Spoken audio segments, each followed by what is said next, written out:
Hello, welcome to the Queer and Clear podcast. I'm your host, Catherine Rollins, and in this podcast, we meet different queer people and learn about their unique lives and expression of queerness. So welcome, Kaimata. Thank you very much, Catherine. Thank you for coming to my home. I appreciate your invitation. Do you like my queer love horse? I painted it myself. I appreciate it. It looks lovely. I love knowing that it's a love horse specifically. It is. I painted it for my girlfriend and she said her spirit animal was a horse, and next thing you know... Love horse. Love horse. I'm going to take it back to Australia with me. That's precious. Hang it on the wall. But for now, it's like a mascot. Oh, is it? It's a mascot of this podcast or your life? I mean, in my life, but I realise it's quite a good mascot for the podcast as well. Oh, okay. Yeah. Anyway, moving on from the love horse. Yes. Somewhere else. So, just to get into it, I'd love to know your pronouns and just a bit about you. Okay. A little summary. I typically use she, her. However, if someone calls me any pronoun, I'm cool with it. I come from a gender-neutral language of Indonesian, in which I'm very grateful that we have one pronoun for every gender. Yeah. So I'm cool with that. I really like that about Indonesian. I've been learning a bit of Indonesian since I've been here. And I appreciated that. I was like, oh, it is gender neutral. That's really nice. And there's also no gendered partner. So, which I love. Yeah. It also makes it very difficult to come out, but... I had that thought. I mulled over that for a while. I was like, okay, so if I'd just be saying my partner and they'd be thinking I'm talking about a man. Exactly, right? I'm like, it's the best of both worlds. I'm being truthful and they can assume what they want. Yeah. Yeah. So...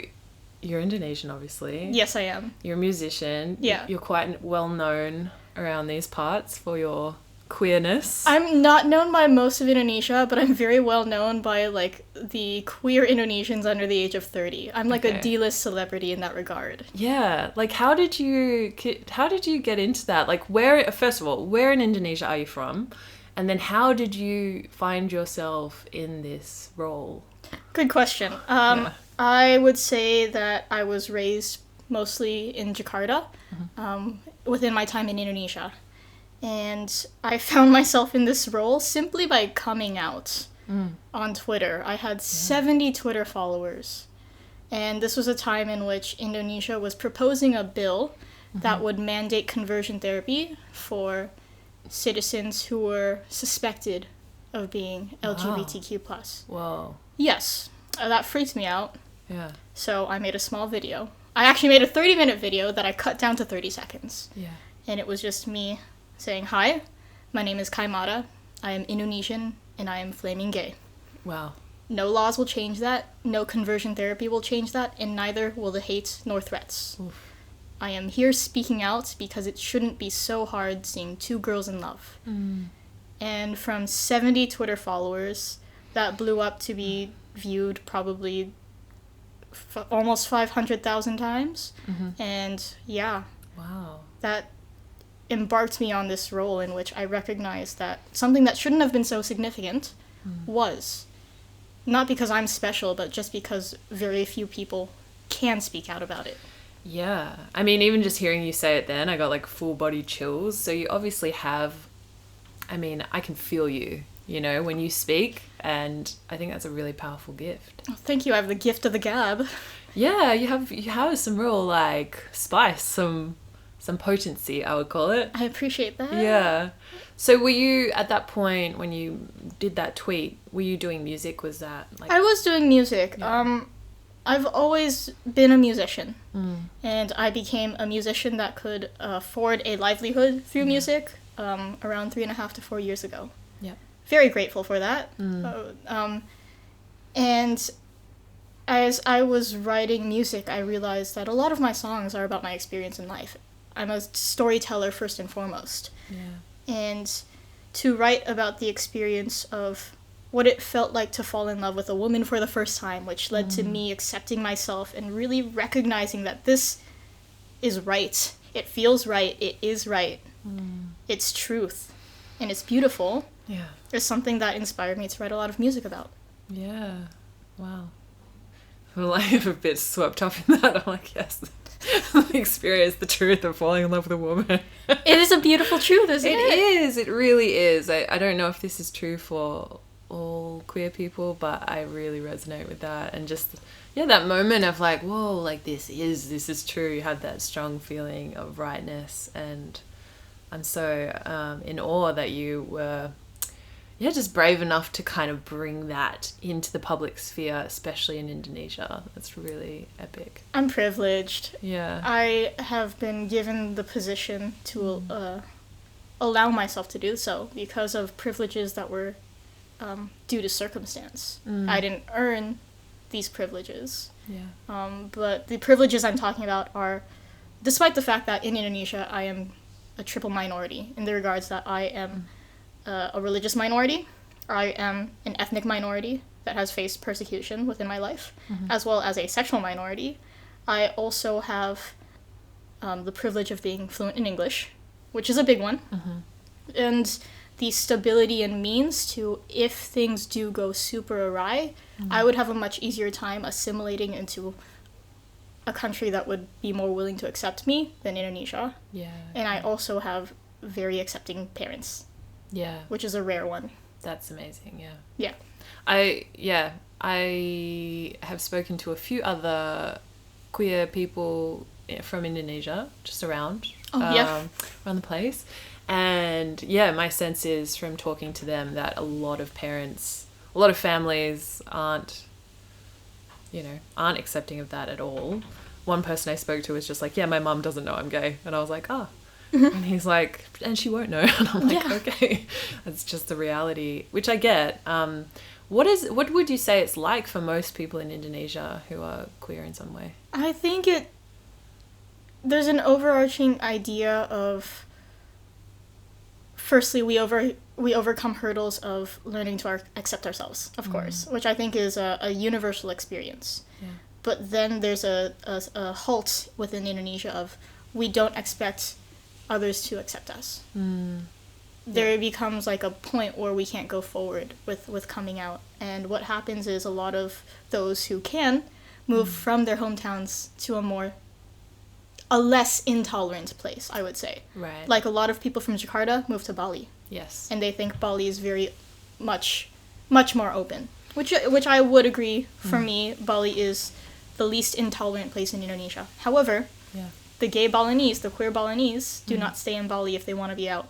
Yeah. They move to Jakarta or outside of Indonesia. Yeah. And the issue is the fact that a lot of us overcome our own idea of our sexual orientation being a shame for us, but we worry about the shame it will bring on our families, unfortunately. Right. And the punishments that would be bestowed upon our families. Which is why people move away from their families. Okay. Yeah, so I can only really imagine what it's like to be Indonesian and gay. I mean, I feel like Australia comparatively is obviously a lot more accepting. We have gay marriage legalized, even though there are a lot of homophobic people.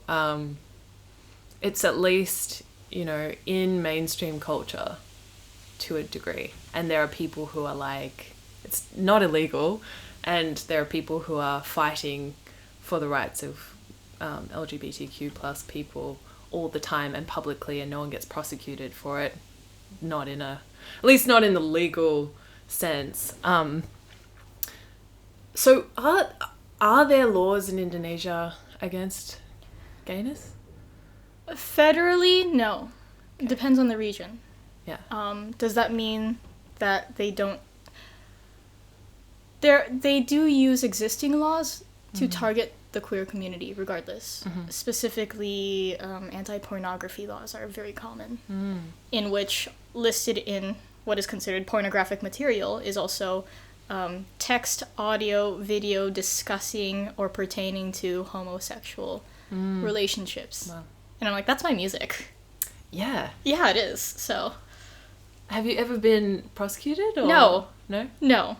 Thank goodness. I'm awaiting it. That would be like the day I know I've like hit my level of success. When people know who you are enough that you get because I'm in jail. So what would happen? Like, what would happen if you got prosecuted? I would be like, someone rescue me. Some other nation, please take me in. Yeah. I know that is the path that I have. That's epic. Far out. Yes. That's wild. I mean, I've kind of been aware of this whilst being in Indonesia, but, you know, just also I came across you. I don't even know how. Did we connect on Tinder? Yes, we did.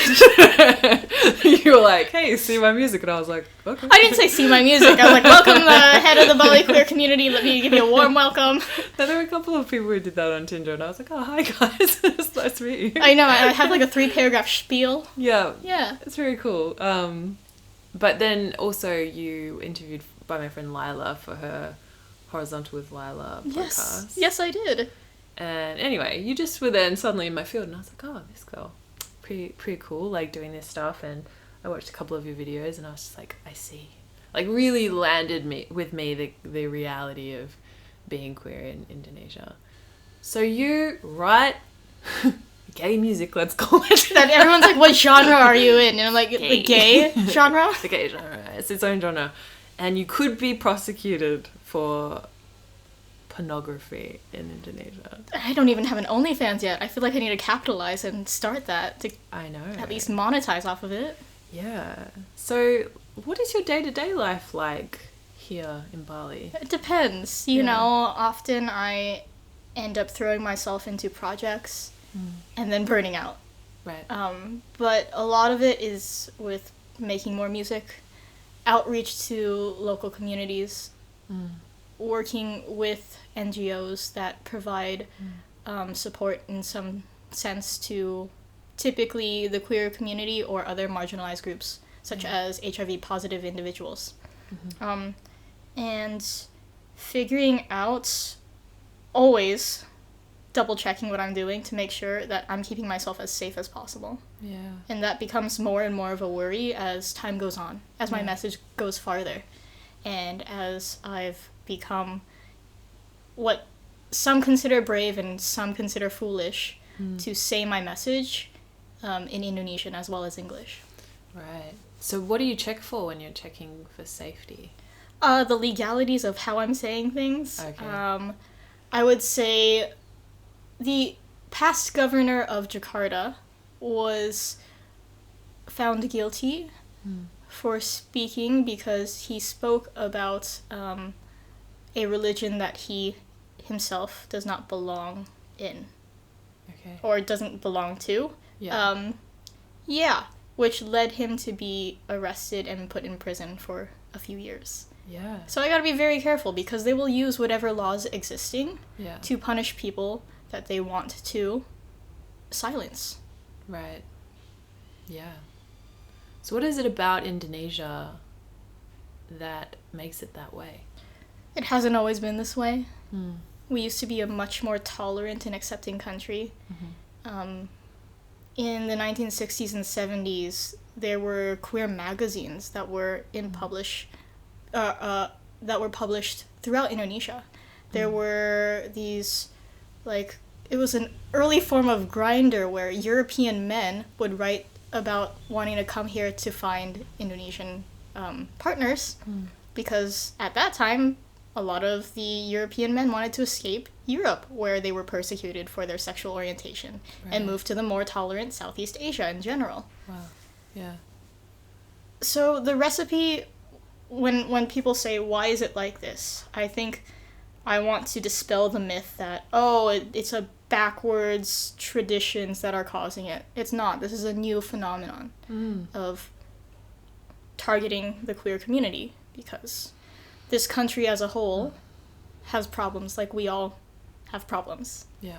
Sometimes it's easier to blame a lot of the issues on a community that is vulnerable rather than fix the root problems that most people are suffering. Yeah. So what do you think is the driving, I mean, people suffering, you're saying, but like who's driving that sort of targeting of queer people? It's very governmental focused, I think.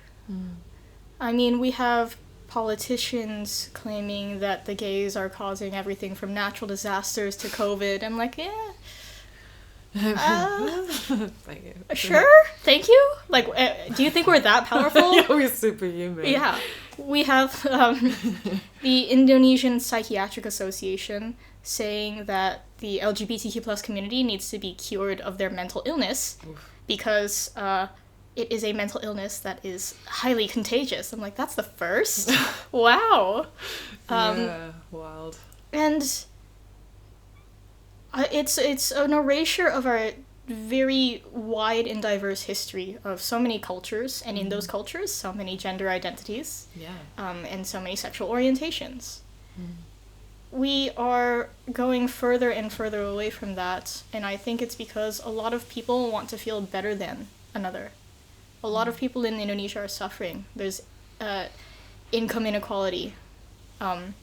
There is a vast array of issues in terms of development and doing so in a proper way, or a way that would be sustainable, not just environmentally, but for the people living there. And I guess people can pretend that their problems aren't as bad, or that they can pinpoint their problems on a group of people who just, I don't know, I just want to kiss a girl. Yeah. That's so, it's so wild. Just the ways in which people can become fixated on like a specific thing, even though it's completely delusional. One of my friends is a queer advocate in Australia, and she and I were talking the other day about this idea of like queerness being contagious and how hilarious that is. And just like, really? Like, I don't think so. Right, but if someone's heterosexuality is that fragile, then maybe they should question. Or maybe that was there all along. Exactly. It's not contagious. Maybe it's just been there and it's now being awakened. Absolutely. I think that's absolutely more it than this idea that it's like, if someone can't make me straight by association, like, how could I possibly make someone gay by association? Yes, exactly. It hasn't worked so far. Like, the amount of straight people I've hung out with, it's still not working. Of course. Wow. Yeah, wow. Indonesia, what a fascinating place. So let's take a slight turn. That's what I'm just like absorbing all of that information. But I'd love to hear about, like, when did you realize? So, firstly, do you have a label for yourself, or? That's a good question. Yeah. Indonesia calls me lesbian Indonesian. And I'm like, okay, I'll take that title. Thank you. I appreciate it. Yeah. I'm fine with any label. I've gone by gay, queer, pansexual, lesbian. It really doesn't matter to me. Yeah. As long as someone doesn't call me straight, then I will be offended. That's wrong. That's wrong. Everything else. So do you relate with men ever? Depends on the man. Okay. Typically, the connections I've had with men that I've enjoyed and trusted have been with men in the queer community, whether they are cisgender and somewhere on the queer spectrum, or trans and straight, or trans and queer, or non-binary and queer. Yeah. However, I predominantly date women in my life. Yeah, I can relate to that. My Tinder settings are like women. Yeah. So. Yeah, you're not like seeking. I'm not seeking men and women. Yes. No. Cool. Good to know. So when did you realize you were into women?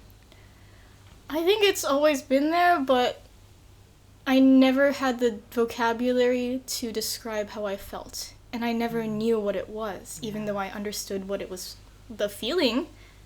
I was experiencing emotions that bewildered me, but it was never modeled to me, so I never knew that it was a romantic or a more than friends type of connection that I was feeling. When it hit me was like a ton of bricks when I was 16.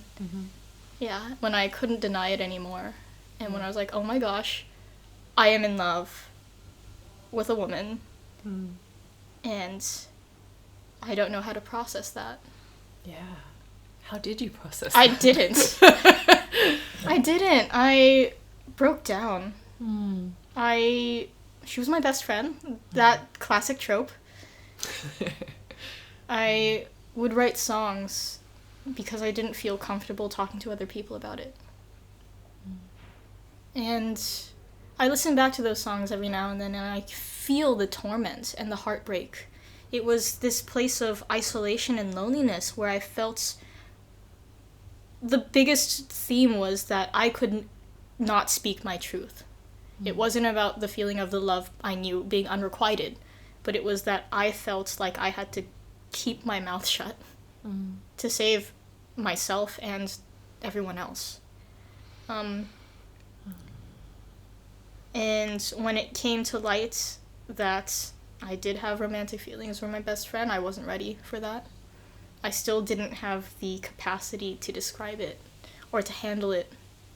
And that was an unfortunate situation in which I came out before I was ready. Yeah. So what happened? Oh, that's a good question. I'm like waiting for the story. Is that not the story? She and I don't talk anymore. No, she and I don't talk anymore. I had a whole breakdown, and I felt so low at the time I was graduating high school. And in that loneliness, I looked for support in Indonesia, and I couldn't really find any queer groups. There wasn't anything in my school, of course. It felt like as I was coming out, I was coming to realize that I was alone. Yeah. So did you tell her that you were in love with her? I didn't tell her myself. Okay. Someone else told her. Oh, yeah. Who knew without having... She knew without me having told her. Right. She listened to my music, and she's like, oh, you're gay, and you're in love. And I was like, yeah, okay. Yeah. Yeah. And she just knew it was her. Yeah. Yeah. So if I had a do-over, I would love to feel the strength and assertiveness to have said those words myself, at least. Yeah. Yeah. Something really powerful in that. That proclamation, that, owning of self and how you feel, even if the other person doesn't receive it well. Something in the speaking of it, right? Mm-hmm. Yeah. So she found out, and then it was hard. It was hard. And you guys aren't friends anymore. No. Yeah, because of that? Yeah. Right. So what happened after that? So you finished high school. I flew to the USA for college. Yeah. And I really didn't like it there. I thought it would be a good experience, a little more open. I could find queer connections there, but I still wasn't really even ready to go to like the LGBTQ plus center that my university had or anything. I was kind of experiencing culture shock leaving Indonesia after settling roots and feeling so Indonesian, and then being taken out of that into the USA, where people are a lot less traveled because of their geographical isolation. Yeah. And so after a valiant effort of 10 weeks in university, I fled. And I flew to travel. I was in Egypt. Yeah. Traveling with a woman who then eventually became my first partner. Yeah. Yeah, it was a good 3 years. She was my first kiss, like my first female kiss, in which everything felt like it clicked into place. That my feelings were validated in that moment, and that the love I have was right. That it couldn't be considered a sin or wrong or something to be ashamed of because it felt so pure and so timeless while also being a new experience. It felt like rediscovery of who I was. Beautiful. So that was after college, 10 weeks of college. 10 weeks of college. A solid 10 weeks. Escaped the US. Yeah. Are your parents Indonesian? Yes. Yeah. Yeah. Great. I was just wondering because you mentioned you said something like a mostly been in Indonesia or something like that. As a Chinese Indonesian in 1998, there were riots that were specifically targeting my ethnic group. Right. I was born right before that. Okay. As a result, I didn't grow up for my earlier childhood in Indonesia. I grew up in the USA. It felt safe, especially when I was a baby. And then it felt comfortable because Indonesia was recovering from so many laws of discrimination against my ethnic group, such as mandated name changes, like my grandfather had to change his name because it was too Chinese, to having my father having not been born in Indonesia without Indonesian citizenship. He was stateless until around the age of 9 or 10. Wow. Yeah. Wow. So a lot of my advantages of fluency in English and more accepting parents, I say a lot of those advantages came from the adversity that my ancestors faced, which is a very unique thing to experience, where someone else's suffering and hardship led to my privileges. Yeah. So you were in the US until how old? Until around 13. Oh, right. So you were fully fluent in English then. Apparently. I don't know. Am I? Yeah. Okay. As far as I know. Okay. Wow. So fast forward, we're just going on the life journey. I love it. Had your first partner, you guys were traveling in Egypt, just Egypt? Egypt and India, did the whole spiritual thing, Okay. as you have to do. And then I wanted to move back to Indonesia. So we moved here together in 2016. Yeah. Yeah. Yeah. Yeah. And then what happened? I'm just like going through your whole history. Well, tell me all of it. We're not together anymore. Okay. I'm grateful for the 3 years we had together, and I'm also grateful that we're not together anymore. Yeah. And after she and I split up, I realized then that I felt comfortable taking a more daring role as a voice for queer Indonesians. I felt like it was then my choice and responsibility to become outspoken. Yeah. Yeah. And what's that like for you?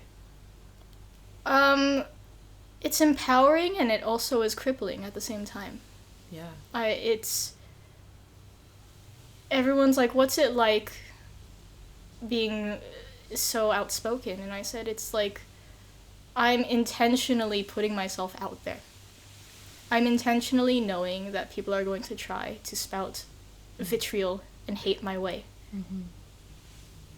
Yet I have to be strong enough, and thankfully I feel like I am in the position where I am very so solidly in understanding and acceptance of who I am, that doesn't affect me to the point where it will break me down.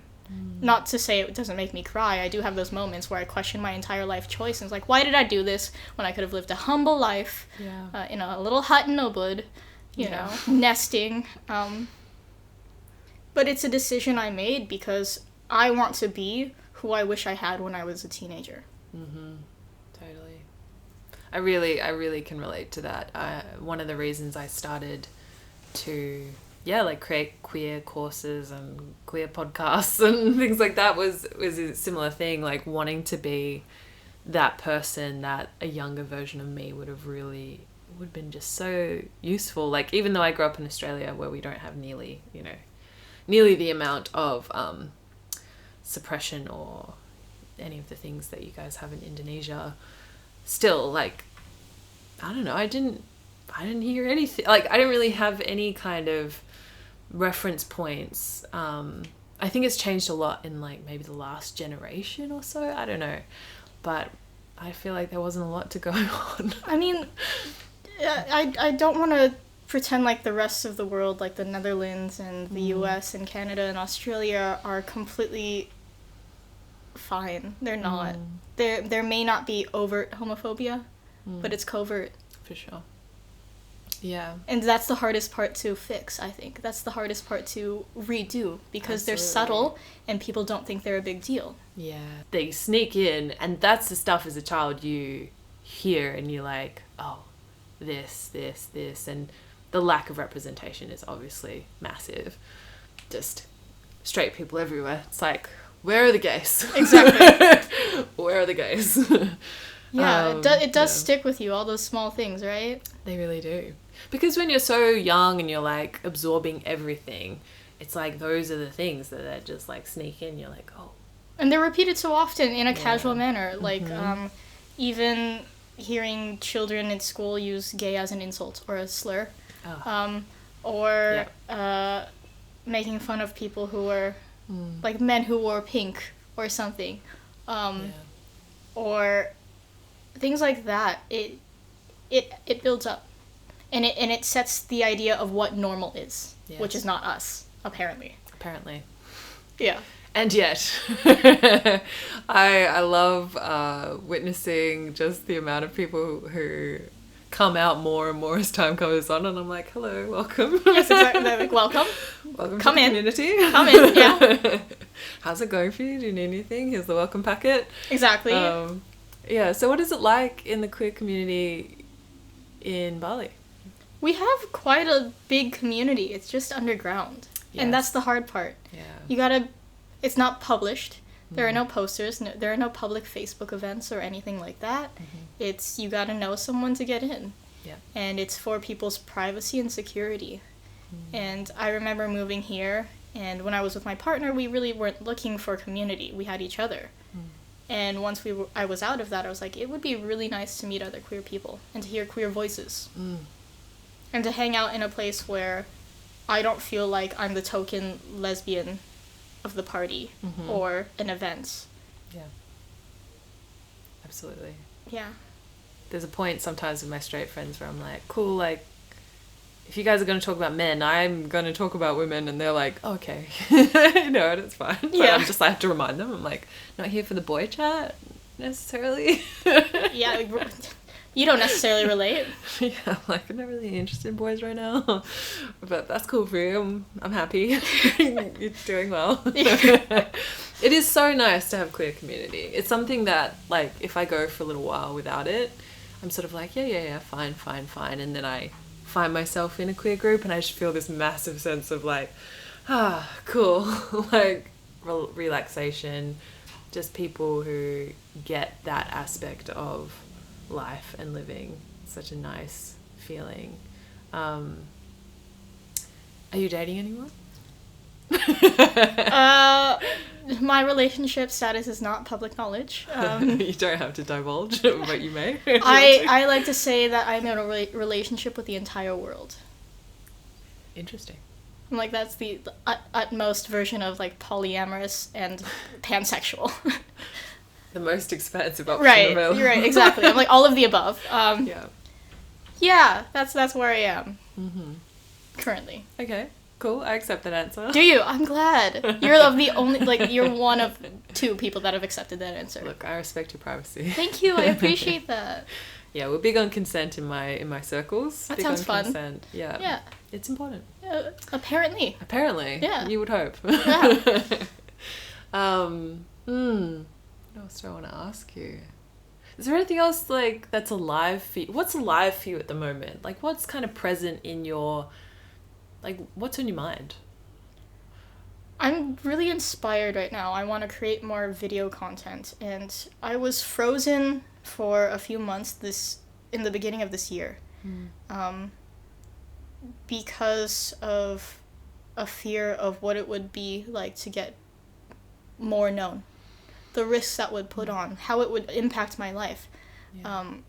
I don't talk about my dating life because I know that anyone I care about could be harmed as a result of my actions. And I've taken on this responsibility. I've known the risks I'm doing. Yeah. Whatever happens to me is on me. But the people who I love in my life, they didn't make the choice. So if they are hurt and are a victim of my own outspokenness, that would crush me.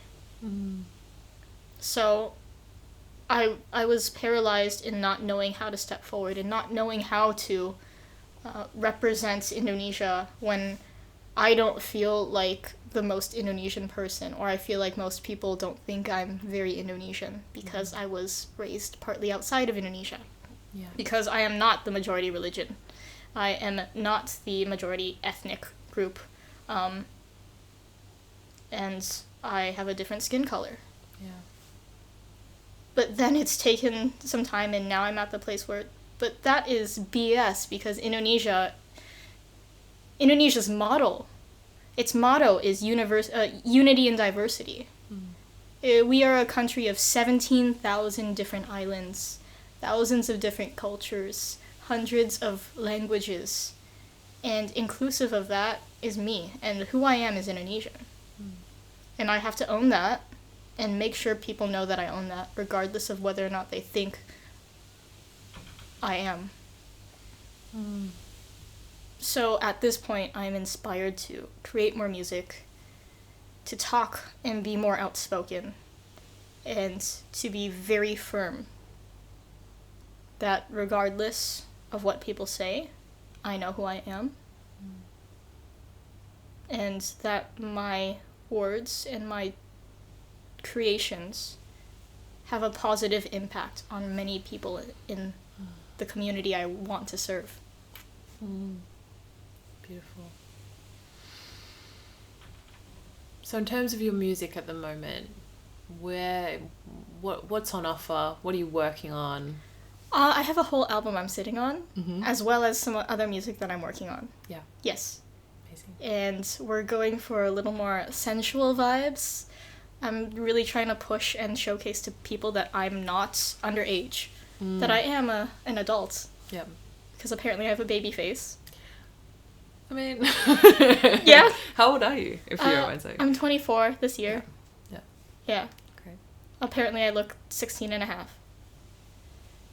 Yeah, okay. Are you agreeing? I mean... Yeah, I mean... 18, 20... That's generous. Wow. I mean... I've been told I look 16, but I speak like I'm 30. And I think that's a compliment. I think so too. Yeah. Yeah. It's nothing wrong with looking young. You'll get to 31 and be like, great. You look youthful. Thank you so much. Yeah. Yeah, I feel young. So you've got an album that you're sitting on. Yeah. And now the music you're working on. What music do you have out there at the moment? How can people I'm on find you? Spotify and Excellent. Apple Music. My biggest single, Where Love Goes, just hit 1.4 million streams. Wow. Which was a big accomplishment as an independent artist. Congratulations. Thank you, I got lucky. Yeah. H&M put me on a playlist, and I was like, wow, yeah, roll it in, yeah. Heck yeah. Yeah, people were in H&M were like, I heard your song. I was like, okay, interesting. I've seen a few H&M, Pride. It wasn't even Pride. No. It was just H&M in store. Oh. And I was like, okay, cool. Amazing. I'll take that.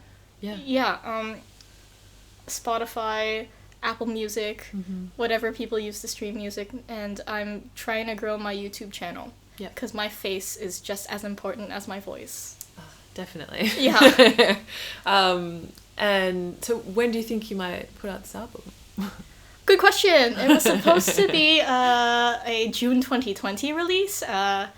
We're a year late. Yeah. I think I'm going to release some of the music, and I want to keep some of those songs to myself. Yeah.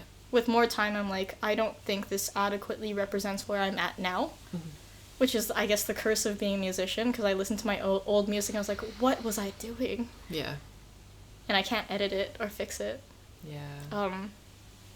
But there's some stuff that I feel like I want people to hear.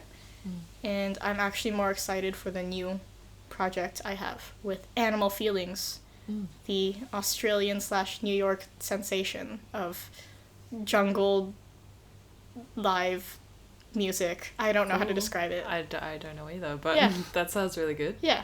Yeah. Jungle live. Yeah. Yeah. That sounds awesome. I totally get that feeling of like, okay, this thing that I've made is old now.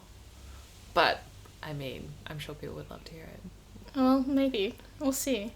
Do you have your music out? I do. You Yeah. do? Yeah. Under your name? Yes. Yes. My music career was some years ago now. But, yeah, I've got some music on Spotify and all the places. I'm gonna listen to it. please. I mean, speaking of things that are like irrelevant-ish now, you know, I'm 31. I got signed when I was like 19. Congratulations. To a small label. Thank you. In Perth? Yeah, in Perth. Which label? So do you know Eskimo Joe? No. Okay. They're an Australian band. Oh, they were. They're not together anymore, actually. Famous Australian band. Bigger in Europe than the US, I think. Still, like, doing well. And they're Perth-based, Fremantle-based, where I grew up. And as it happened, I did like a battle of the bands when I started performing when I was like 18.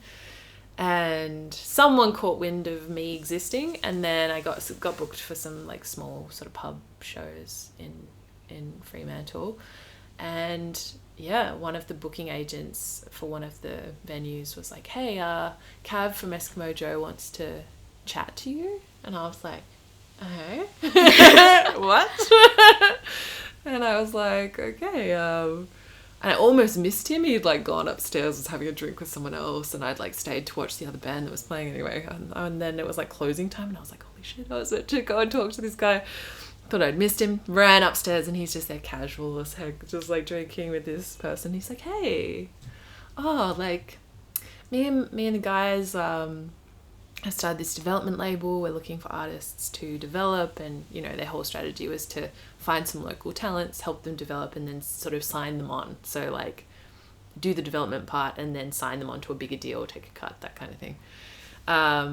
So yeah, I ended up working with him for like a couple of years, just developing a sound, and then it was a slow process, but eventually I got signed on to like ABC Music, which is national. Yeah, put out a couple of EPs, was doing songwriting with people as well, and then 2016 Spiritual Awakening just burned down my music career. I had a like crisis and was like, I can't do it anymore. They wanted me to write pop songs all the time, and I'm super grateful for the experience. But she says after that. I mean, I still love making music, but I never got back that like burning desire to be public and to have that as your career. Yes. I just found it so difficult to retain like a sense of, you know, a sense of myself whilst trying to like get on the radio and trying to do well as a musician. I would set out with pure intentions. I'm like, okay, I'm going to just stick with my sound. I'm going to do my thing. And then after a little bit, I get kind of like inundated with people's opinions and this and this and this. And it was a lot for me at the time. And then I went on to do a bunch of other stuff. But yeah, that's my music career. Thank you for sharing. Hey, you're welcome. It was an experience.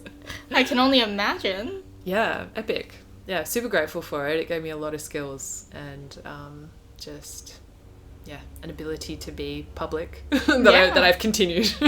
I'm just more and more outrageous as my life goes on. Well, good. Yeah. So whenever you want to hop back in, you have that whole portfolio, if ever you want to hop back in. Yeah. At the moment, I just sort of throw an occasional song like on my Instagram, or, you know, there's a bunch of, I'm sure you know, like Voices Unleashed here, open mic type things, and I find that really fun. And then who knows? Who knows? Yeah. Okay. It's Cool. Exciting. Yeah. So back to you. Okay. So if people want to find you, mm-hmm. where do they find you? They can find me, They can look up lesbian Indonesian and my face will come up, or they can just Google my name, Kai Mata, and I'm on Spotify. I'm on all the socials, as you have to be. Yes. Yeah, and I will message everyone back as long as they're respectful. Good boundary. Right. Yeah. Like, please don't ask me what horny means and whether I am. I will not answer that. It's a terrible question. It is. Don't ask. No. No.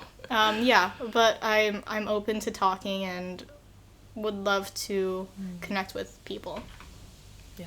Yeah. That's amazing. I commend you on your work and just your general attitude to people in the world. Thank you, Catherine Rowlands. You're welcome. Thank you for coming. Thank you for chatting with me today. It's my pleasure. Thank you for the invitation. Yeah, I'm really excited for people to hear a bit more about, like being queer in Indonesia. I think that's going to be really eye-opening for a lot of people. Hopefully. We'll see. Yeah. Quick question, though. Of course. If you could imagine, like, a path forward for Indonesia as far as LGBTQ rights moving forward, what would if you could map, if you were in charge, what would you do? Oh, well, I would fix it all. I would make everyone gay right now. Mandated gayness. Mandated gayness. Punishment for not being gay. We're joking, obviously. Please, Indonesian government, we are not being serious. Jokes. We are joking. We cannot change your mental illness. We'll just mediate it. We can't make you gay, okay, everyone? We can't make you gay. If we could, we would. Yeah, of course. Anyway, that's a road I don't need to go down. Yeah. Yes, what else would you do? Yeah, well, you might get deported, and I may be put in prison. Note to self, I'm not immune. No. I would see the path forward with, firstly, us in the queer community, of course, working on our own sense of self. I know a lot of people who are like, they're dating women, they're even engaged, but they still think that what they do is a sin. And that they're going to go to hell. Yeah. Or whatever their religion's version of hell is. And that's heartbreaking to hear. Yeah. I want to work on that area first. And then I also think it's a grassroots movement of being more out so people can humanize us, because most Indonesians don't think they know someone who's queer. Yeah. And I'm like, you do. They're just not out to you. Absolutely. So think about all the humans in your life that you love, and one of them is probably in a same-sex relationship secretly or wanting to be. Mm-hmm. Or one of them wants to, or you're misgendering one of them. Mm-hmm. We are multifaceted and complex creatures just like every other human. Absolutely. And most likely every Indonesian loves someone who's queer. Yeah, I think that's fair to say.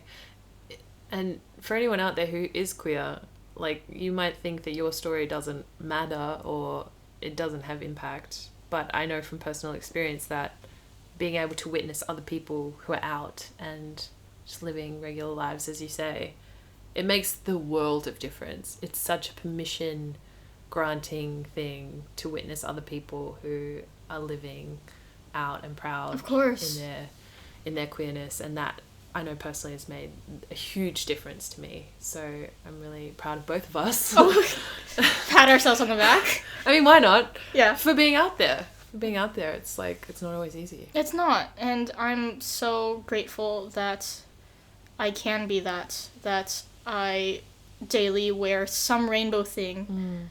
As cliche as it is, in hopes that if someone crosses that and is queer, they can recognize that and know that there's someone there supporting them. Yeah, means the world. It does. Thank you so much. Thank you. Yeah, I look forward to hearing more of your music. Well, thank you, Catherine Rollins. When you put out your album. I will give you a link now. You can listen to it ahead of time. Excellent. All right, thank you. Thank you.